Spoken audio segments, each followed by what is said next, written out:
I have this opinion. If people are giving advice about health, they need to have had or have some type of clinical experience where they're interacting with people as a clinician.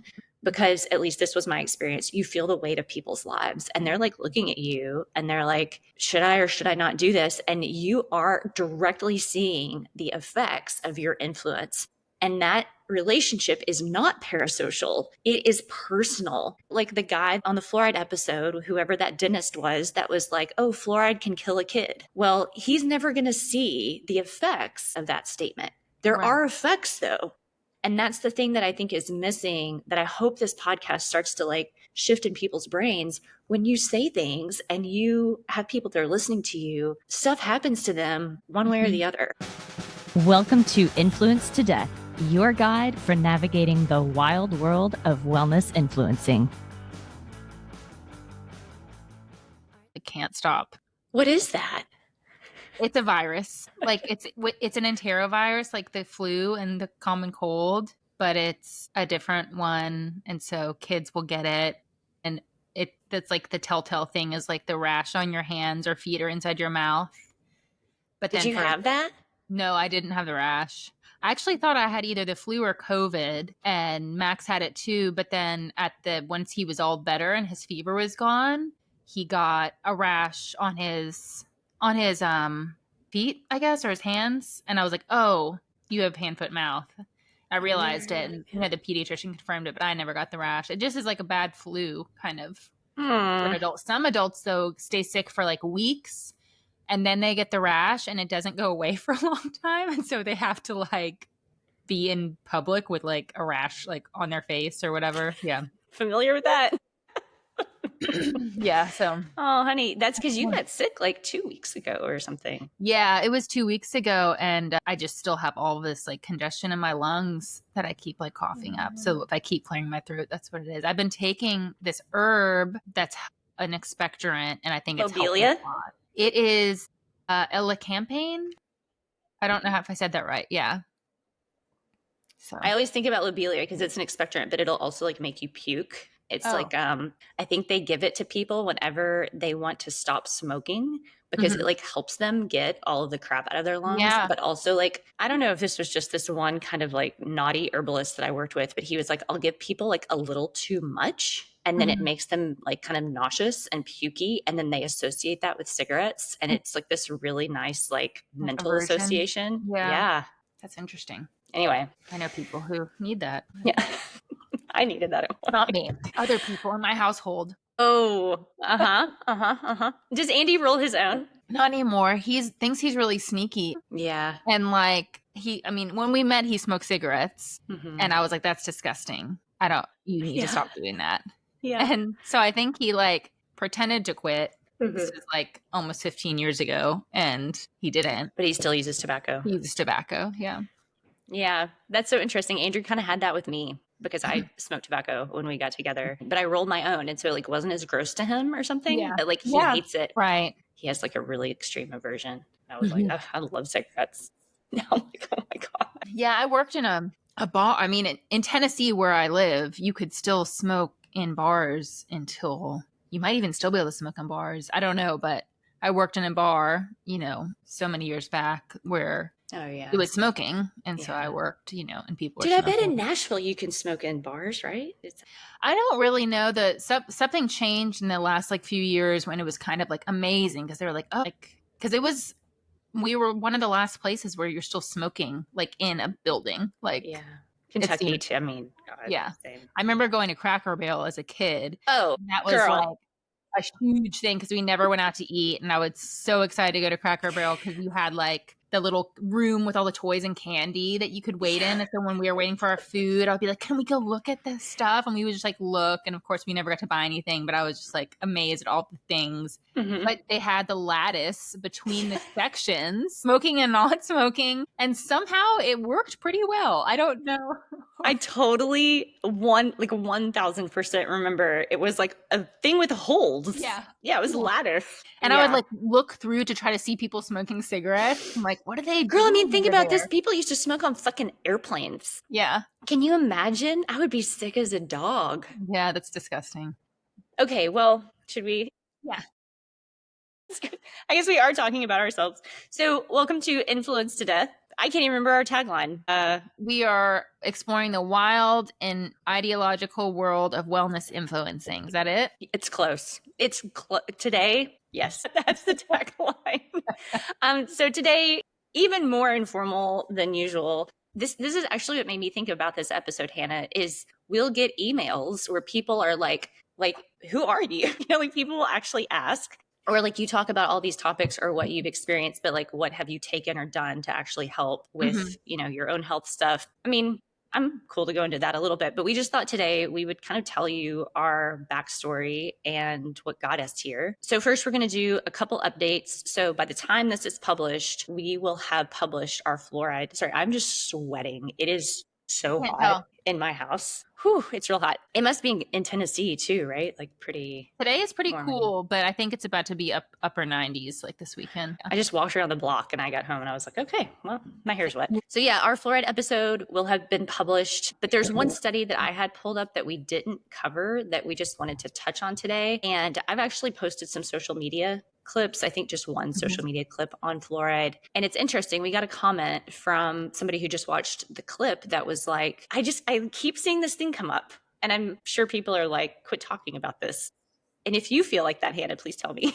I totally will. But the clip was bent toward kind of like talking about how the integrative or holistic view of fluoride being bad is not the full story. So it looked like our bias was like toward keeping fluoride, you know, and that it was positive, which is just one part of this full episode that we filmed. Right. So the comment was like, yeah, you know, basically like they felt the same. And so I replied like, hey, this is a really caveated topic. Like this was just one part of our episode. And he wrote back and he was like, you know, other scientists have covered this on podcasts. And he brought up the Unbiased Science podcast. Have you ever listened to that? No, I have not. I have not listened to it enough to have a strong opinion on it. I listened to it a little bit because they did a episode with Sarah Valentine. I always want to mispronounce her name. It rhymes with Valentine, Sarah Valentine. And so before she came on our podcast as a guest, I listened to that episode. But the thing that, and then I wrote back to the guy and I was like, hey, listen, feel very uncomfortable calling myself a scientist, but like I'm science literate, but like, hey, we look at research also in all of our episodes and found research, you know, that was dubious with, you know, we're not really sure that fluoride's positives outweigh the negatives. It was a totally civil, like beautiful conversation. But what I thought about during that is, I think this is what I want to keep coming back to. There is no such thing as unbiased. Anything, which is why we're like trying to give you a balanced view, but mainly we just tell you what our biases are, because I'm like, I don't know what you would have to be to not have a bias, like like a realized ascended master or something.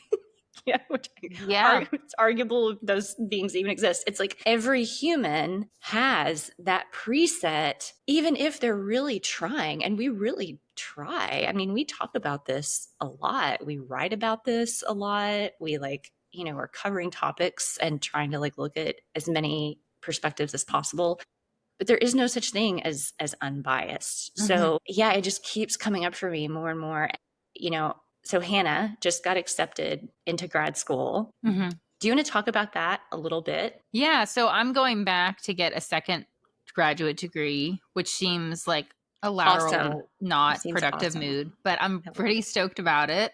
And it is in public health and dietetics. And so right now we both went to the same graduate school, Victoria and I. So we both have masters in human nutrition and functional medicine. And after I did that, my plan was to do my internship, you know, become a certified clinical nutrition specialist, and then work in a clinic or start something in, you know, my town. But then I got pregnant. And so that never happened. Then it was a pandemic, so that, you know, no internships were happening like in person, and so it kind of changed my trajectory. So, but I'm grateful for that, how that turned out, because now you know, in the last 2 years, I've realized that I'm more passionate about public health than private, like, you know, kind of functional medicine type practice, which I still love, but it's just different. They're just very different. And so, Yeah. and I've also always wanted to become a registered dietitian because it opens up a whole world of opportunity. You know, you can teach, you can do so many more things. At least we're in the state that I live in. And so I'll be able to sit for, you know, to become a licensed dietitian. And so it's exciting. So that's what I'm going to do in 2 months. I'll start that program. Yeah.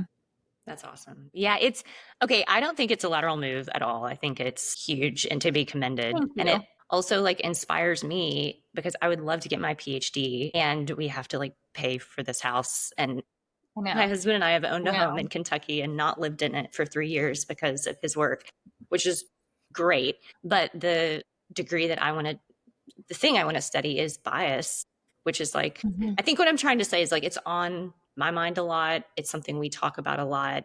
And if there's like one point that I can get across to people in this podcast, the reason that we're like looking at all of these different topics, gluten and carnivore and fluoride and make America healthy again and soy and all these things, it's like they are such kind of contentious, strong topics in people's minds. It's kind of like poking the bear. It's like the perfect context to look at the fact that I believe this is, I mean, I don't even have to believe this has been shown, but like we have an evolutionary bent toward Mhm. choosing a side, but it doesn't do us any favors now. Like, Right. I mean, I wonder about that even. It's like back in the day, it definitely kept us alive. It kept us like around people who had the same like bacterial patterns that we did. So we wouldn't, get sick. It kept us from like going away from our tribe and getting eaten. It's like there were mechanisms that it's like bias was helpful. But now Mhm. it's like, I don't know, we live in such a complex world. Yeah. I don't I don't see it as being helpful anymore. No, I don't think it's helpful anymore. I think it's like fucking everything up. Yeah, me too. Actually, last night I saw this tweet or X. I don't know. I'm not Yeah. on that platform, but like you know how things will be shared on different platforms, like a screenshot or whatever. From Marjorie Taylor Greene. Do you know who that is? Girl, do I know? I actually don't know what state she I think she's Georgia. For some represents. reason, Okay. I thought I she was was like, Tennessee, but I'm on the border. Like I'm on yeah. Chattanooga, so we're like right there on that. Georgia's like 10 minutes away. You know, I thought for a second maybe she was a rep for Kentucky, and I was like, oh God, it could have. Yeah. Anyways, not not typically a fan of her. Mhm. But what she said, I agreed with every single thing she said in this like post she made. Mhm. And it was like hard for my brain to comprehend because in my mind she's like I'm like ugh her like Yeah. I don't agree with this, like this infuriates me, this and this. So it's easy to just kind of like take anything or assume anything she says I'm going to hate, right? Mhm. And Mhm. she made these statements and I was like, I agree with everything you're saying. And it Mhm. was a very confusing feeling. Yeah, it's And then just it yeah. made me realize how much I am influenced by my bias that I hold or Mhm. preconceived ideas or assumptions about people. And it was a really interesting, kind of profound moment, if that makes sense. It was just, I was kind of like, wait a minute, could I possibly agree with her on more things? But I have like kind of not even given it the opportunity because there's some moral issues that I like profoundly disagree with. So I have like kind of closed my brain off to even being open to other possibilities. Does that make sense? So hard. Yeah. It feels to me when that happens to me like I'm coming out of my body. Like I start to like Yeah. disassociate and I'm like, whoa, this feels really uncomfortable. It feels like Yeah. vertigo kind of like It it's changes like your reality a little bit. It feels like, yeah. yes, it's like deeply, deeply uncomfortable. I mean, Hannah, I know I've talked to you about this, but I swear to God, the reason that we have the biases so strong that we have is because how our nervous system is like Mhm. anatomically created. That's what I want to study is that. Mhm. But yeah, I've had that feeling. Actually, this is a perfect segue into the episode. It's like so many times in my life, which is like one of the reasons why bias is so interesting to me is because I have such strong biases enough where I've been humbled out over and over and been like, oh, and that thing that I thought was like God's true word was absolute, 90% bullshit. So Mhm. maybe I should be a little more chill and just like try to let some information in. Anyway, I just think it's important that people know that, like, this is where we're coming from. Mhm. I think it's right based on what I've seen in my almost 43 years on this planet. We'll see. So far, man, it keeps getting revealed to me that politics, health, love, like so many things, we're informed by our bias. And if we can just like push a little bit around the edges, a whole different world opens Mhm. up to us. It's very interesting. But nothing, nothing. I wasn't gonna say anything. I'm just looking at this paper. I just mentioned that we had this paper that we didn't discuss in the fluoride episode.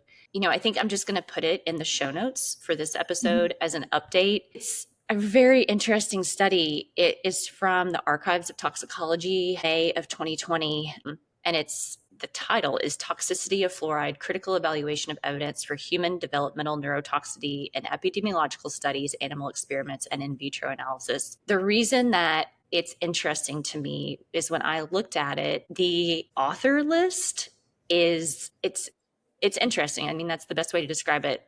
They are all German scientists, but they gathered different scientists from many, many different areas of expertise. So, nutrition and food science, immunology, ergonomics, food safety, experimental pharmacology and toxicology, neurology, psychology and neurosciences, food chemistry. I mean, it's like a long list of people working together to Mhm. write this paper. What I will say is anybody who has looked for 1 second at epidemiology, which is a type of study, I mean, public health, I would imagine it's one of the most like prevalent forms of research. It's the study of disease and just patterns in large groups of people. There are problems with epidemiology. I mean, we took very intense research and analysis courses in our program that we went to with a large focus on epidemiology because in nutrition, it's one of the main ways that we can understand how humans interact with food. It is complex. Yeah, it's just not easy and it should be taken with a grain of salt. And so the bulk of the studies that they looked at for this paper they're human studies, but they're epidemiological studies. So I just think like What did they find? What was the conclusion? even that is like, so they start out and they're like recently, and so the paper is published in 2020, so it's about 5 years old. They talk about epidemiological studies suggesting that fluoride can be a neurotoxin and reduce measures of intelligence. Mhm. So they actually say that, it possibly should be put into the same category as lead, methylmercury, and arsenic or Ooh, polychlorinated biphenyls, which are PCBs. that's a big deal. Yeah. So but, when they like, this is just the abstract. I mean, the paper is robust. And I will say, I like kind of struggled to get through it. It's like there's a lot of information in here. So they write to gain a deeper understanding of this assertion, we review the levels of human exposure as well as results from animal experiments. And their main focus is developmental toxicity. And they look at, and this is why I think it's important they had these different scientists, they look at the mechanisms like the molecular toxicity mechanisms that fluoride might cause Mhm. adverse effects. So, in vitro studies looking at nervous system cells and neuronal cells, Mhm. 23 epidemiological studies that it's from 2012 to 2020 were looked at in this study. So, this is their write up of what they found. The results show that the margin of exposure between no observed adverse effect levels, so nothing is wrong, in animal studies and the current adequate intake of fluoride, which we talked about that in the episode, that it's not a recommended daily intake just because we don't It's not have, essential.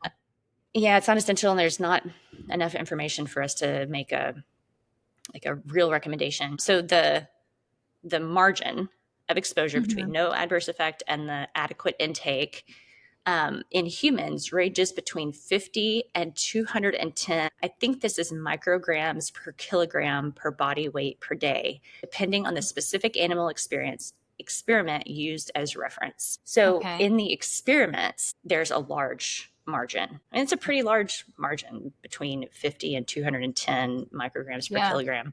Even for unusually high fluoride exposure levels, a margin of error of at least 10 was obtained. I mean, Hannah, I don't know, maybe you want to cut this out. It's like, I'm not even sure what that means. Yeah. Even for unusually high, it's like in studies where they're giving the animal a ton of fluoride, there is still some Right. margin of error. So they're not sure if it's toxic or not. I think that that's what that means. Furthermore, concentrations of fluoride in human plasma are much lower than fluoride concentrations. And that concentrations of fluoride in human plasma are much lower than fluoride concentrations, I'm like, in animals, causing a that's the part I'm like, I don't really know. What does I that wonder if mean? like the German translation, Yeah.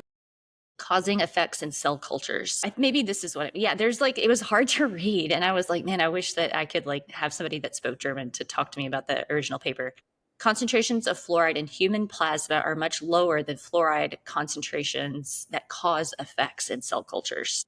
I Okay. think that's what that means. Yeah. I feel like seriously, like I'm in like algebra 2 and I have to go up to the board in high school. In contrast, 21 of 23 recent epidemiological studies report an association between high fluoride exposure and reduced intelligence. The discrepancy between the experimental and epidemiological evidence may be reconciled with deficiencies inherent in most of these epidemiological studies. So what they're saying is like, they didn't really see a lot of problems in cell or animal studies, but they did see problems in epidemiological studies. But they are saying, like we mentioned, epi studies, they're not written stone. And they're saying this is especially with respect to adequate consideration of potential confounding factors such as socioeconomic status, residence, breastfeeding, low birth weight, exposure. Based on the totality of currently available scientific evidence, the present review does not support the presumption that fluoride should be assessed as a human developmental neurotoxin at the current exposure levels in Europe. So I guess that's Okay. their end Mhm. result. But like I was saying, how they got there, it's like, it feels like a lot. It's It like a little does. hard to understand. The cell studies showed something different than the epidemiological studies. And this is why reading research can be so difficult and really interpreting it. Yeah. And then it's like, you got to read every one of those studies, really. Right. You're either Yeah. going to trust those people that did You need to that. go back and look at the other studies. That's something that I see happen a lot in functional medicine, where it's kind of, there's this confidence, or like, whatever the opposite of imposter syndrome is that I have.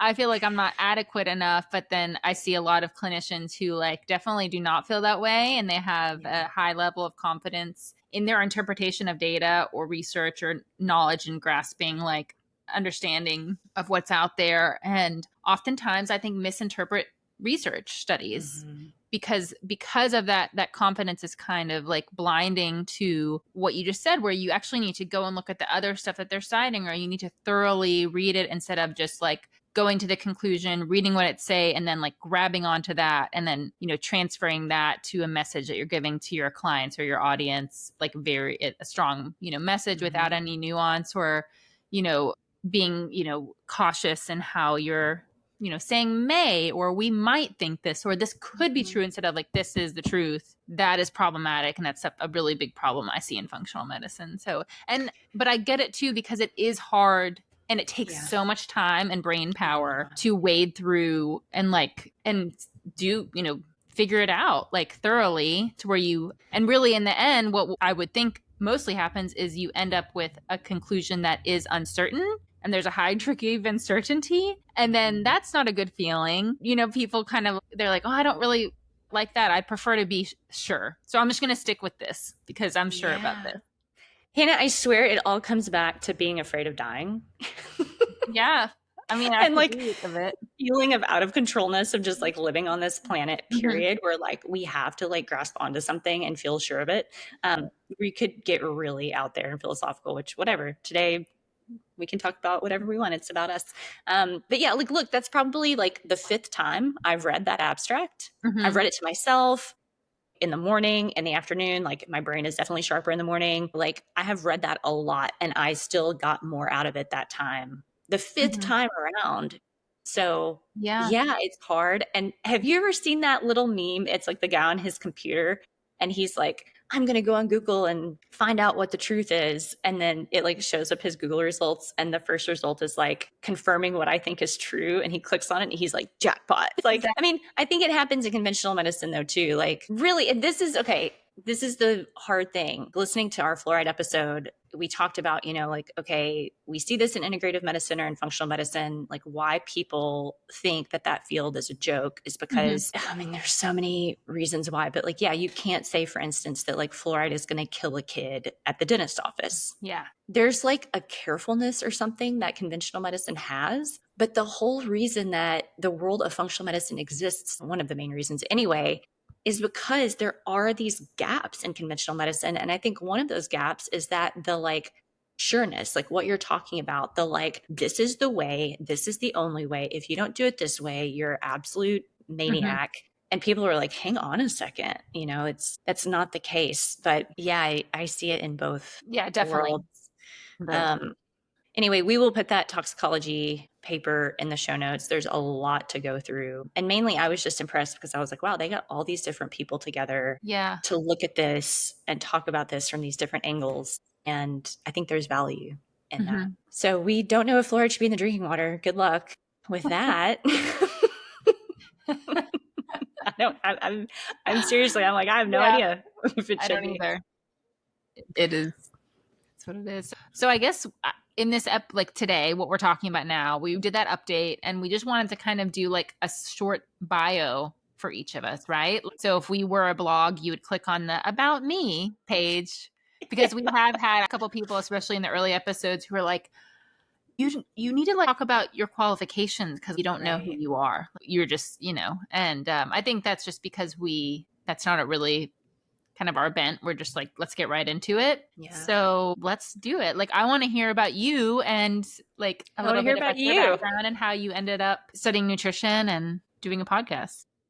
Yeah, Hannah, like every time I think about your history, I think about the picture of you biking that juice cart around wherever. Were you in Chattanooga living at that time? Yeah.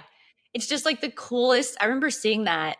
I think that because you went through NTA, right, in Portland. Yeah. And Amanda Jones, who's been on the podcast, and I were helping teach that class. And we were staying in a hotel room together making, we called them alternative s'mores. So we would take pork rinds instead of graham crackers. There was that brand that it was pretty new. Epic? Yes. Before that? What year was that even? Like 2008? No, it was way before that. I think I graduated from NTA in 2014. Okay. Yeah. Oh my God. But it was like these like delicious, like, pasture raised pork, whatever, bougie pork rinds. And so we would take those and then this brown butter chocolate and marshmallows, and we would make these alternative s'mores on the like coffee machine where it heats up, put them in there. Anyway, that's what we were up to when we weren't teaching. But I remember like you were in class, and I feel like somehow in that class, we saw that picture, or we saw it right after we graduated. Maybe we, became friends with you on Facebook. And I remember like talking to her and being like, this chick is so rad. Like, look at this, like she's like biking around this like mobile juice cart. Like, hell yeah. Put those pictures. I think it would be fun to put pictures of both of us from back then, like in the show notes. Yeah. My husband and I, we had traveled in Southeast Asia. And when we were in different parts of Thailand, we were just really impressed by like the ingenuity and like people's entrepreneurship, I guess. Like people just like, one with the different types of regulations of the US versus there, where you could kind of just like sell food on the side of the road or do whatever. And there's not as much like red tape around everything. One of my favorite things in one of the towns we were in was the state of like their electrical wires, where it would just be like tangles of like wires, up there. And we're both like, wow. And it's fine. Everybody's fine. Like there's, it works. But we had this idea to make a pedal powered juice bar that was entirely human powered. So Andy is brilliant, and he designed this, like we got a masticating juicer, we took it apart and put it on a seated exercise bike where the chain powered the masticating motor auger, I guess. And you pedaled it. And then all of it, we would carry it around town on the back of a bicycle. So he built a little like cart that was pulled by a bicycle and a trailer. And so we would go to the farmers markets and stuff. It was called Off-Grid Juice. And we did it for 2 years. And it was really fun. It was kind of like an experiment. And I think that Chattanooga wasn't really ready for something like that yet. People, in a lot of places, we would set up they were so unsure and confused about what we were doing that they would just like stare at us and then just walk away. It was a really interesting social experiment. You're like, are you thirsty? That's what we're doing over here. They're like, what is this? And I explained, they're like, oh, that sounds good. Okay. Just like walk away. Bye. Yeah. So it was, I think we could, and at that time there wasn't a juice bar in Chattanooga. And then around the same time we did it, someone opened like a cold pressed juice bar. That was when that was becoming really popular, Big deal. you know? And so it was fun while it lasted. It wasn't really like going anywhere unless we wanted to actually open like a brick and mortar shop, which we kind of thought, oh, we could do that and like set up, like everybody can make their own juice, you know, it'd be a whole like fun thing. Yeah. But you know, we never did that. And then we ended up going down different like pathways for, you know, work and school and stuff. So he ended up going back to school to get an engineering degree. And then I went to NTA, and, you know, and then from there ended up going to University of Western States for, you know, the human nutrition program. So how did you get into nutrition? Like, why do you think you were drawn in that direction? So when I was a kid, it definitely like started then. I was really, really obsessed with food, like, and especially like foods that I didn't have access to. So just like thinking about all these different foods, like reading in, I love to read. And so I would read about like a banquet or a feast. I loved reading about like medieval times and like all the food they would have and stuff, and thinking about like different how you would make it. And we had limited like resources as a kid. And so it was a lot of like tuna fish and, you know, spaghetti and pimento bread cheese and like very, very simple, the most economical like foods. And so that really like piqued my interest in just being curious about like other things and tastes and like what other people were eating around the world. And you know, I learned to cook and I loved that. And so, and then when I was after I graduated with my bachelor's degree in psychology, I worked in a mental health care facility in Portland, Oregon. And I started becoming really interested in food and mental health and how it could influence your mood and cognition and everything like that. I think I had picked up like a book at a yard sale in Oregon from like the 70s, and it was about nutrients and schizophrenia. And because I worked with people with schizophrenia in my job, I just thought it was really fascinating. And it was things I had never heard of before. Like I knew nothing about like, you know, B12 and brain health and like vitamin D and like, you know, things like that, and how the immune system affects your like brain health. And I was just like, wow, is this real? Yeah. This is so cool. And then I started noticing these patterns at work, like the foods that people were eating and then how it would correspond with like their mood, or if someone had a psychotic episode and then they came back from the hospital, how that would affect their eating patterns and things like that. And it was just really fascinating to me. And so I started thinking, I wonder if there's like something where you can like use food to help people feel better. And I like started researching nutrition therapy. And prior to that, I was more interested in environmental therapy. That's kind of the direction I was headed in. I wanted to study that for a master's degree and work with like kids in nature therapy. Yeah. And so I was kind of like, oh, I love that, but this is really cool. And it was like a hard kind of, you know, choice to shift towards. But I just kept always coming back to food. Like I loved reading about nutrients and studying like polyphenols and all what the vitamins do in the body and all, you know, like the tiny breakdown of food and how the biochemical, I guess, aspect of it. Yeah. So because I was always thinking about that, I was like, well, I guess I'll just try this, you know, and voila. So yeah. Oh, right. Okay. So you were living in Portland when you were in that NTA. I actually had moved back to Chattanooga. So I'm from Chattanooga, Tennessee. Yeah. I was born in Kentucky, moved here when I was a kid. No way. You were born in Kentucky? Yeah. I lived in Hyden, Kentucky in my early years. Oh my God. Hannah, I didn't know that. Yep. And then I moved to Chattanooga, and I was raised here mostly. And when I graduated from college, I got my bachelor's degree here in Chattanooga, University of Tennessee, Chattanooga. I moved to Oregon to do woofing on a farm. Oh my God, yes. Willing workers on organic farms. That's what that stands for. And then, yeah, that's when I worked in the mental health care facility for a few years. And then I met Andy, my now husband. We moved back here for a little bit. We traveled in Southeast Asia for a while. And then that's when then we started a juice bar and I started the nutritional therapy program. Yeah. And once I did that, it was kind of like, I was like, well, this is a good foundation, but I have a lot more questions. Even then, I was like very uncertain about seeing people kind of develop this dogmatic approach to nutrition, especially in that like crunchy side of things. And it was really a big turnoff for me. And I was like, no, like, I think like I need to learn more. Like, this doesn't sit right with me. Like, I don't think that this, person who did a nutrition certification course, like a year-long course, can be treating people like they're almost like acting like they're a doctor. Like that's not a good idea. Nutritional Therapy Association is NTA, and there's like a whole hands-on component of that program that was taught to people who became NTPs, nutritional therapy practitioners, and it required a stethoscope and a sphygmomanometer, so like a blood pressure cuff. Can you believe I can still say that? I always think of that Muppets character where it's like, oh no, a sphygmomanometer.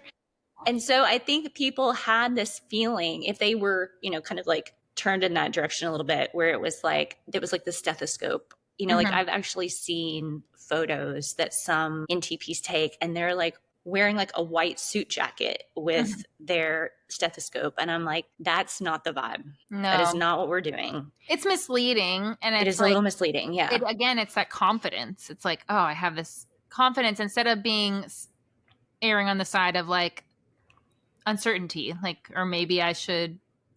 What was it, Hannah? Like, why do you think you had that in you? I don't know. I mean, I want to know why the other people have that in them. Like, why do they have that confidence? Like, what's wrong with them? Like, what's going on there? Like, why are you so sure of yourself?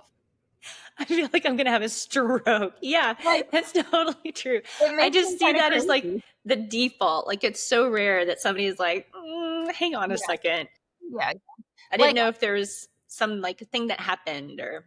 No, not at all. Like, and I've worked in both types of clinics. I have worked for a conventional physician as like a nutrition coach. I've worked in a functional clinic as the nutrition coach and kind of seen like both sides of it. I think for me, it seemed like instinct, like, being in that community of people who are really excited to teach others about food and like how to use that to optimize your health is awesome. And then seeing like occasionally, maybe more than occasionally, the folks who would be like, asking questions in the group, like, I have a client who's like bleeding out of their ass. Like, what can I give to them? It's true. And be like, they need to go to the emergency room. You're not a doctor. Like, what is this? You know what I mean? And it just kind of like made me very apprehensive of feeding into that, and instead be like, okay, I'm going to go back to school and learn more, Yeah. And then do you feel like I know we've talked about in past episodes, you like had trouble keeping weight on as a kid. I mean, it turned out you were celiac. It was like textbook. Yeah, I think that, I've actually never been formally diagnosed because I've been gluten-free for so long, but it was a pretty like incredible turnaround once I went gluten-free. And all of my symptoms like really match up, even the extra gastrointestinal symptoms like match up. But yeah, I had a really hard time gaining weight, like really hard. And it was I was very self-conscious about it because I would get made fun of, and I would like drinks. I remember in high school, I would bring like Slim Fast with my lunch or whatever, like crappy, like Ensure, thing you can get at Walmart, like, and to try to gain weight because it was just so hard for me to gain weight. And then, so I had a lot of health problems. I had like severe migraines and headaches. I had really, persistent acne, and like anxiety. I mean, it was a lot, nausea, like I was vomiting a lot, like for no reason, like sick to my stomach all the time, stuff like that. And so it definitely motivated me to like figure out like, what is what's this wrong with me. Yeah. And I didn't even really think it could be, I guess, anything related to food or lifestyle, because no one had ever really said that to me. It wasn't even kind of on my radar. It was just that like something must be making me sick and for some reason other people aren't sick. Like I don't Yeah. understand what this is. But it like took you time to be like, maybe this is the food thing. It took me a while. I had a kind of, I think instinctually I knew, but and we talked about this some in the gluten episode. Like I had a feeling because I could definitely like without even logging it, I could notice that association. Like when I Mm-hmm. eat bread, like I feel worse, or like this Mm-hmm. makes me feel worse when I eat these foods, but I had never really like mapped it out. And then when I was in college, I did like an exchange and I went to France for 5 weeks Right, right, right. and I ate so much bread and pasta and crepe. I mean, it was my whole diet almost. Super delicious. I lost a lot of weight in a very short span of Mm, time, but it still took me even longer than that. And nobody around me was like, hey, no one knew what that was. They weren't like, yeah. this is what it is. And then it got worse and worse. Super frustrating. And then my cousin actually was diagnosed with celiac disease and I'd never really heard of it before. And it kind of happened exactly at the same time as I was like having this realization, like, I'm pretty sure, like, I was about to cut it out and just see. Mm-hmm. And I was like, oh, damn it. Like, I bet that's what it is. And so I just Yeah. stopped eating it and it was amazing. Like, but still, like, I had lingering like problems. But now at this point in my life, it's been like 10 years. Great. My health Mm-hmm. is great. And so I wish I had known so long Yeah. ago, like as a kid, and how that would have changed, my life. Everything. Yeah, I see now, like not long ago, some like an adult, our age posted on Facebook that their little girl got diagnosed with celiac and Hmm. she's not even like 10 yet. And I was like, my God, that would Yeah. have been profound. It just Hmm. wasn't in our consciousness. And it also makes me think that it's like less and less like a crunchy alternative diagnosis. Hmm. It's like some people have celiac disease and that it is starting to kind of like bleed over more into like the conventional psyche. Yeah. It's interesting, it might be one of those kind of like things that like maybe we've overdone it a little bit on the functional side, but like it really needed to happen on the conventional side. And so Right. maybe that popular push has positively influenced doctors to be like, maybe it is this thing. Yeah. Yeah, it would have been same for me, like a completely different world growing up if I had known. When did you Yeah, figure that out? not as soon as you did. Just recently? It was since we've lived in Boston. Oh, So, wow. yeah, I mean, I like kind of like you, I was like, it probably would be good for me not to eat this, but I had done such hardcore elimination Mhm. because I had rosacea. I should put a picture in the show notes of what my face used to look like when I would be really flared. And so I was like, I know when I do these eliminations, I take out all grain for 40 days and it Mhm. doesn't change. So like I don't think it's gluten. And it wasn't until we were in school and I took Jason Harlack's GI course that we had to go Mhm. through and I like started to realize there is this like good clinicians will teach like you can't just eliminate, you also have to heal. So I think Mhm. this is a good thing. Like we have had some emails people being like, well, how did you help yourself? This is a really important part for me and I would imagine for you too. You can take foods out, but if you do have a reason that those foods have been like whacking up your immune system or your GI Mhm. is damaged or there's all kinds of ways, that things can go sideways, you have to heal Right. what happened. And just taking that exposure out might not be enough. Mm. And so I think when I took his course, there were enough tools that he pushed us in the direction of learning about that it healed my body. And I remember there had been a time, and I know I've told this story on the podcast before, I don't need to go into this, but I had taken antibiotics to kill off blastocystis hominis Mm. and my face completely cleared up. It like hurts. I think it's like, yes, I'm vain for sure. Like I don't want my face But to look. nobody does. No, Like totally. I the same motivator. Like I had acne and that was a huge motivator for me more than anything else huge. because I was Yeah. so embarrassed of like how my Yes. skin looked. Yeah. It's embarrassing. I'm actually just like smiling to myself because I like will still get laser treatments done because I Mhm. get broken blood vessels really easily. And I flew to Kentucky last week and I had gotten a laser treatment done and I totally looked like one of those women who's like like totally like Like the plastic full. surgery. Yeah, like because I was really swollen. It sometimes will cause edema in these tissues that are really sensitive. And I was so embarrassed. I was like, oh my God. And then I was like, what irony that like you got this done to like feel better about your skin and like Yeah. take off these blood vessels. And I look like I've had, like years of plastic surgery. But anyway, yeah, in his course, he taught us like, here's what actually heals the GI. And I remember thinking to myself, like, wow, this is so different from what is popular. Like, it was Mhm. one of many, like, little, like, pins in my mind of, like, ooh, okay, like, there's a lot of, like, difference between what I'm learning here and what I'm seeing that is trending. And so I incorporated a lot of what I learned in his class, and it was the same effect as when my face cleared up from taking the antibiotics, except Mhm. it wasn't that I had just knocked down an inappropriately placed bacterial population, which is what Mhm. happened with the antibiotics. I had actually taken compounds that had pushed the bacteria down for sure. Like he teaches herbal remedies Mhm. for that, but also had started to heal my immune and gut. And it was like night and day. Yeah. So I really credit him. I mean, it's one of the reasons that I love Jason Harlack so much. Yeah. His stuff's fantastic. Yeah, he's an incredible him and Don Whitten has been on the podcast, his business and partner. I Mhm. think that that's okay to say that. And they've run Probiotic Advisor for years, which is a fabulous place to learn more about probiotics, but they also have the Microbiome Restoration Center if people want to learn more about what they do. But yeah, that was kind of like the moment where I was like, oh, like there are solutions for this. Yeah. So, and to take out gluten paired with that, it wasn't Right. just elimination anymore. It Wow. changed So my yeah, that life. wasn't so long ago. No, I mean, we moved What, to like, Boston in 2018. We lived there for okay. 7 years. And when we moved there, East Coast has got bagels, y'all. Yeah, I know. Like delicious fresh bagels. And so when we moved to Boston, there was this incredible bagel company that would use like freshly ground grain and like the Mhm. crunchiest, most best prepared whatever. And I was like, I have to eat these bagels. And then it was probably like pretty soon after moving there though. I was like, I just Yeah, cannot do can't do it. this.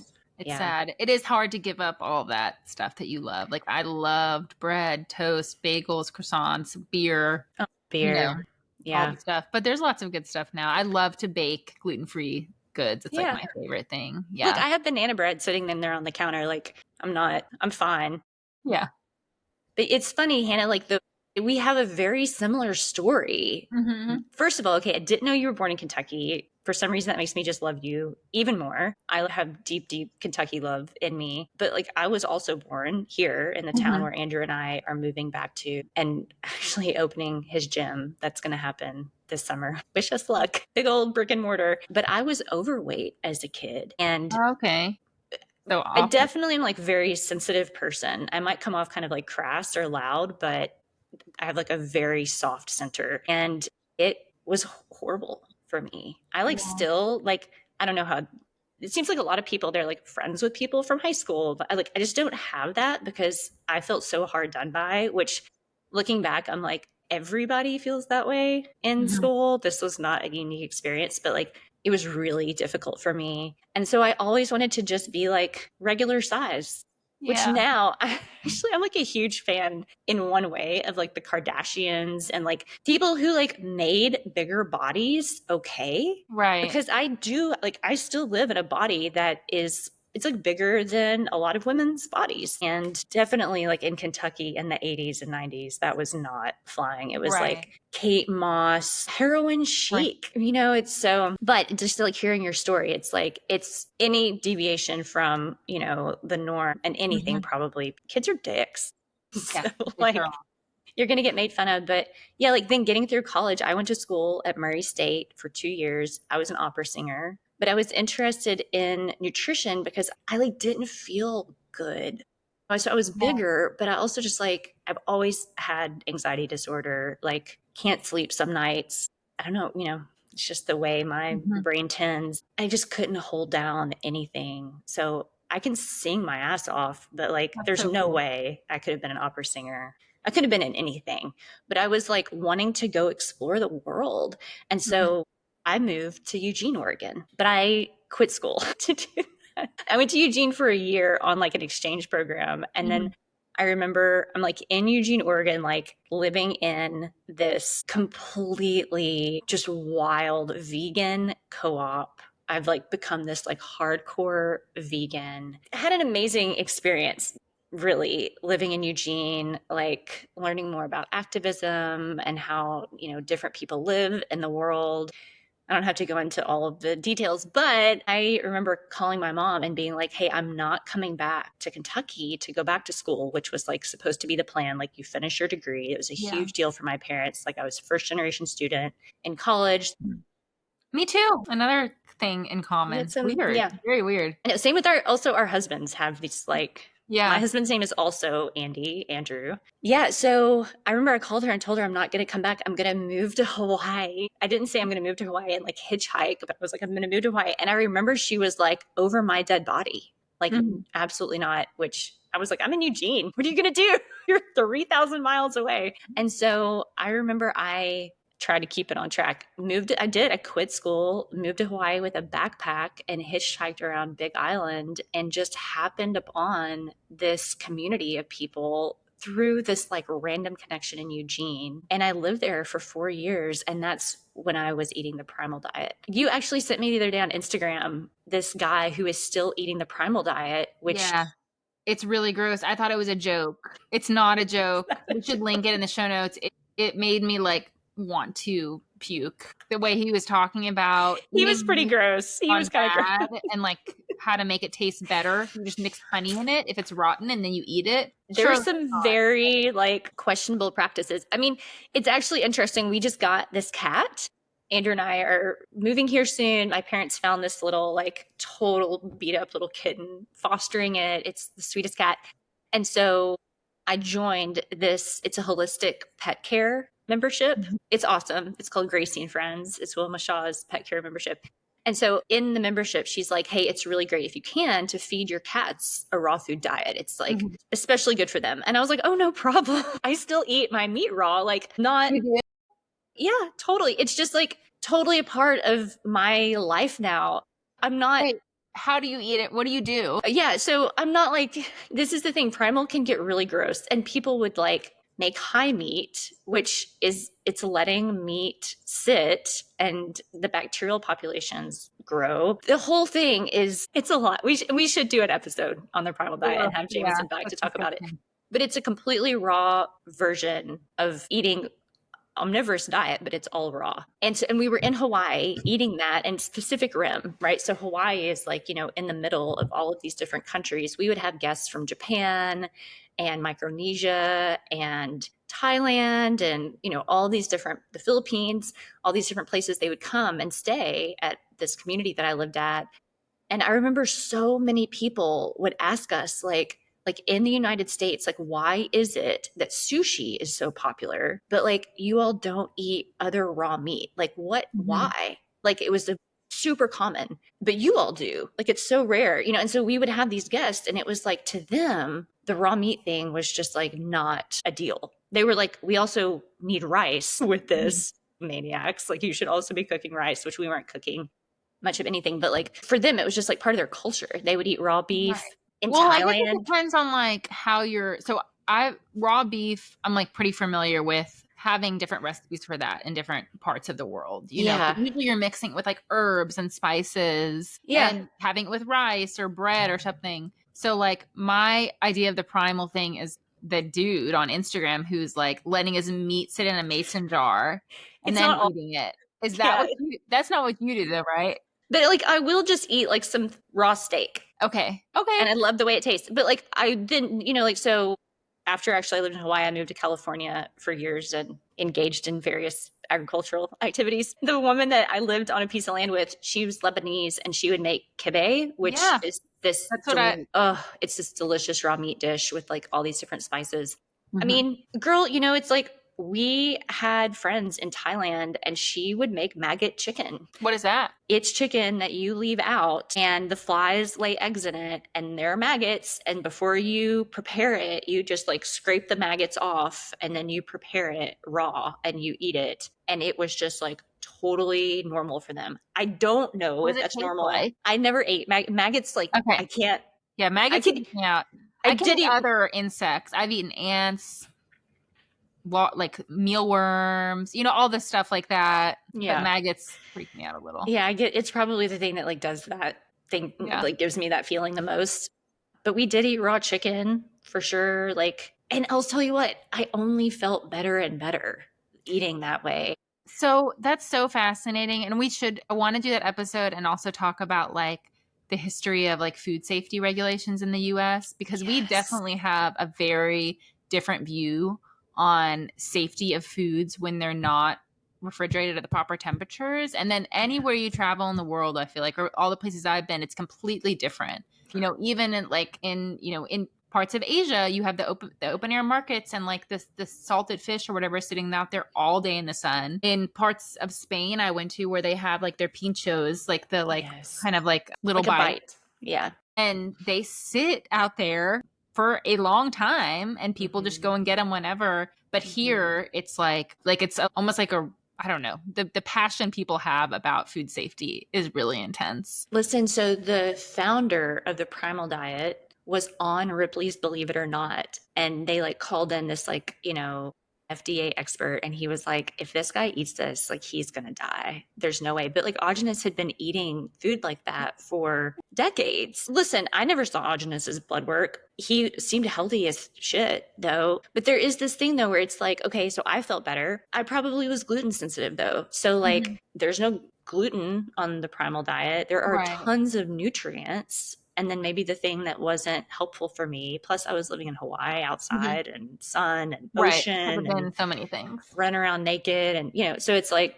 yeah, but that experience led me into more like vegan, like this whole, it kind of just like led into, we are different in this way. I was like a total fascist where I was like, you have to do things this way. And actually went through NTA because it like had the same principles that I was interested in. Like I wanted to find a school that taught that type of nutrition and like didn't question very much, just like felt more and more right. I don't think that started to change until I started to practice. Like I opened a practice in California where I moved. And then it's like, it's not just you anymore. It's like you're responsible for other people. And there were some experiences that I had in practice. It made me feel that I have this opinion. If people are giving advice about health, they need to have had or have, I would say even currently, it's a good idea, some type of clinical experience where they're interacting with people as a clinician. Because at least this was my experience, you feel the weight of people's lives and they're like looking at you and they're like, should I or should I not do this? And you are directly seeing the effects of your influence. And that relationship is not parasocial, it is personal. So on the internet, whatever, like the guy on the fluoride episode, whoever that dentist was, that was like, oh, fluoride can kill a kid. Well, he's never going to see the effects, or rarely he's going to see the effects of that statement. There are effects though. And that's the thing that I think is missing, that I hope this podcast starts to like shift in people's brains. When you say things and you have people that are listening to you, stuff happens to them one way or the other. So in practice, I saw that and I was like, oh, I don't know shit, actually. Like, and then I had my own health stuff.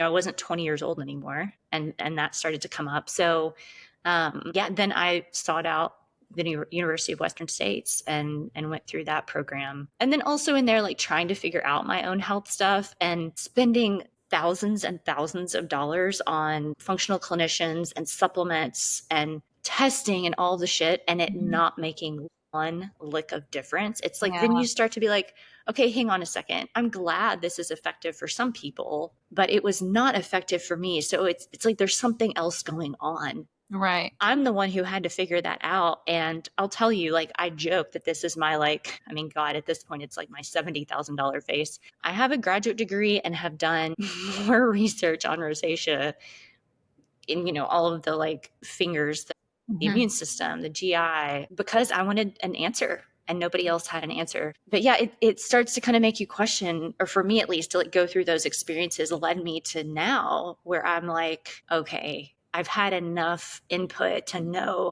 to really question, especially myself, Right. And it isn't easy. I mean, to come back to what we were talking about initially, it's not easy in myself, and it also does not make you any friends. It actually like makes you some enemies. So like part of Hannah and I's relationship is we work in a marketing agency, and it's like the goal is to present balanced information. I can imagine there are people that don't care to work with us because of that dedication to accurate Right. representation, Yeah. but that's what we do. So, yeah, people don't like to be questioned No. at all, even if they say they do. Like, we've had clients who are like, yes, I am totally committed to this also. And then, like, the most gentle questioning is met with sometimes a lot of resistance. And yeah, it's just baked into us over Mhm. hundreds of thousands of years. So yeah, I can't say that. I mean, I had like a very specific diagnosis. You had a very specific, like set of factors with you. It's like, it's hard to say, like, here's exactly what helped. I think Mhm. what actually helped me the most at the end of the day was if somebody told me, like, this is exactly how it is, or like this protocol, it's like they've experienced and it doesn't work, to keep going, like, find the thing that's right for you, and to pay attention if the clinician or the program is like 100% guaranteed. I mean, that's a huge Right. claim, but don't do that. I mean, you're throwing a dart in the dark. Like, maybe it will work, and I hope it does, but more than likely, it's like you need somebody who's going to be like, let's explore and question and figure out like all sides of something Mhm. versus just like, this is the thing. There is no thing. There Right. is no thing. Right. So yeah, that's kind of my background. And yeah, now I'm like, man, once we get this business settled and some house payments, more on the books, like some equity in this building, I would love to go study like really kind of the anatomical or physiological basis of bias. I think it's just very interesting to It me. is. It is. It's fascinating. It will make me zero more money. Yeah. I should go get my like nursing degree and become an NP. We just had it. Our friend just graduated with her nurse practitioner's degree and is going to start practicing. And Oh, and that's it's awesome. same That's as actually it's what I was gonna do originally. That's why how I was able to, I had all my prereqs for, the human nutrition program because I'd already taken A and P in biochemistry because I was yeah. gonna go to nursing school. Mm-hmm. Yeah, So. seriously. I've like seen quite a few people in our ilk go in the direction of nursing and really love it, Mhm. actually.